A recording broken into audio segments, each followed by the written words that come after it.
Hello दोस्तों, कैसे हैं आप। आज हम फिर से एक नए टॉपिक के साथ आपसे चर्चा करेंगे।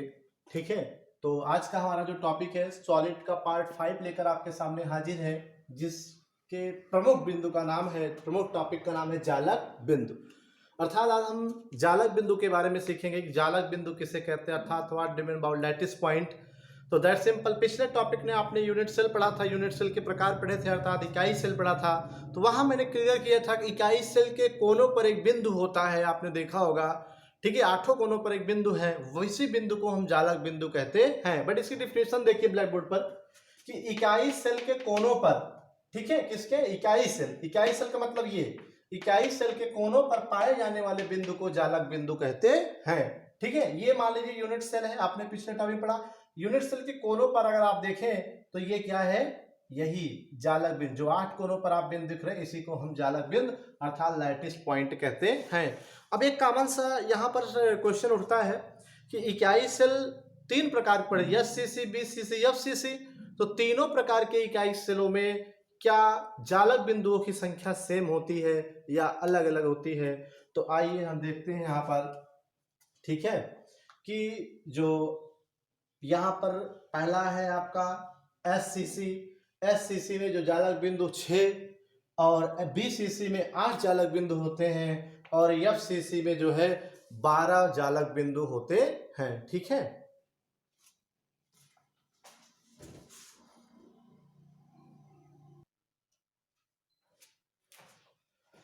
तो सॉरी यहाँ पर थोड़ा सा मिस्टेक हुआ कि जो आपसे पूछा जाए कि एससीसी, बीसीसी और एफसीसी टाइप के यूनिट सेल में जालक बिंदु संख्या कितनी होती है, तो मैंने एक दूसरे टॉपिक में क्लियर कराया था कि एससीसी में केवल कोनों पर होते हैं अर्थात 8, और बीसीसी में कोनों पर प्लस एक सेंटर में 9, और एफसीसी में 8 कोनों पर प्लस 6 फलकों पर अर्थात कुल 14 जालक बिंदु पाए जाते हैं।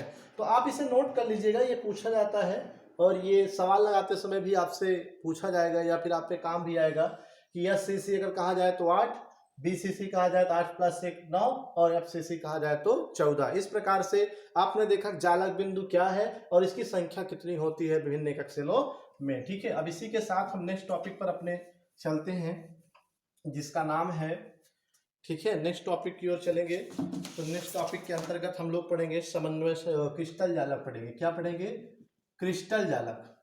ठीक है, क्या पढ़ेंगे, क्रिस्टल जालक अर्थात क्रिस्टल लैटिस किसे कहते हैं। तो अभी आपको यहाँ पर मैंने यहाँ पर एग्जांपल दिए, फिर से दे रहे, ये यूनिट सेल है। ठीक है, सपोज करिए एक यूनिट सेल इकाई सेल है, ऐसे हम कई यूनिट सेल ले लें अगर, ठीक, ये देखिएगा आप लोग, ठीक है ना। ये क्या हुआ, इसके पहले अगर इसको हम हटाएं यहां से, मान लीजिए सपोज करिए, तो ये क्या है, एक इकाई सेल। क्या है, इकाई सेल है। लेकिन ऐसे ही हजारों इकाई सेल अगर ऐड कर दें यहां पर, तो क्या तब भी इकाई सेल रहेगा, तब तो इकाई सेलों का समूह हो जाएगा ना, एक बड़ा स्ट्रक्चर बन जाएगा। तो उसी बड़े स्ट्रक्चर या समूह को हम क्या कहते हैं, क्रिस्टल जालक कहते हैं। अर्थात डिफिनेशन क्या हुई, इकाई, ठीक है, सेलों के समूह को हम क्रिस्टल जालक कहते हैं। ठीक है, इकाई सेलों के समूह को, एक group of unit cell that is called the crystal lattice, अर्थात इकाई सेलों के समूह को हम क्या कहते हैं, क्रिस्टल जालक। कैसे, जैसे ये एक इकाई सेल है, ऐसे बहुत सारे ले, मान लीजिए कि यहाँ पर, ठीक, सपोज करिए, तो फिर यहाँ पर ये देखिए मैंने इसी में क्या किया, एक दूसरे इकाई सेल को ऐड कर दिया।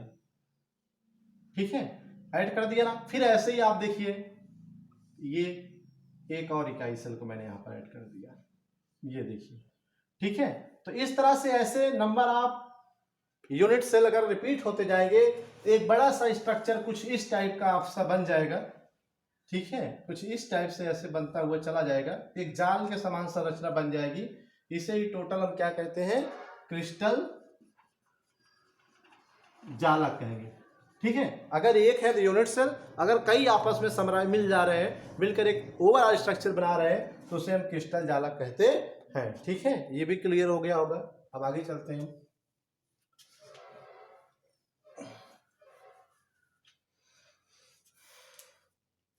अब इसी के साथ जो हमारा टॉपिक है वह है समन्वय संख्या अर्थात कोऑर्डिनेशन नंबर। ठीक है, क्या आता है? कोऑर्डिनेशन नंबर, समन्वय संख्या किसे कहते हैं? तो what do mean about coordination number, समन्वय संख्या किसे कहते हैं? दैट सिंपल, एक इसकी अपनी एक डिफिनीशन है कि जैसे पहले यहाँ पर ध्यान दीजिए, ये मान लीजिए कोई एक दीवार है। ठीक है, क्या है? कोई एक इस तरह से कोई एक दीवार है। ठीक है, ये ईंट है। क्या है? ईंट है, ये ईंट है। ठीक है, इस तरह से ईंट ईंट भाई दीवार है तो जरूर कई ईंट होगी ना, एक ईंट तो होगी नहीं, बहुत सारी ईंटें मिलकर के दीवार को बनाई होंगी। तो ये ईंट है, एक दीवार है जिससे बहुत सारी ईंटें लगी हैं। अगर इस ईंट को हम एक कण मान लें, एक पार्टिकल के रूप में जा रहे हैं, तो जो ये एक ईंट है, ठीक है, एक ईंट आसपास के कितने ईंटों से टच हुआ है?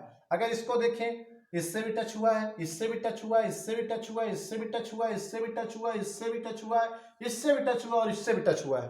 तो जो ये बीच वाला ईंट था, इस कण है एक तरह से, इस ईंट के इर्द गिर्द जो पड़ोसी ईंट है, अन्य पड़ोसी ईंट है, ये वाला नहीं, सिर्फ इससे टच होता हुआ जो ईंट है, 1 2 3 4 5 6 7 अर्थात 8, अर्थात जो ये बीच वाला ईंट था, इसके पड़ोसी ईंटों की संख्या 8 है।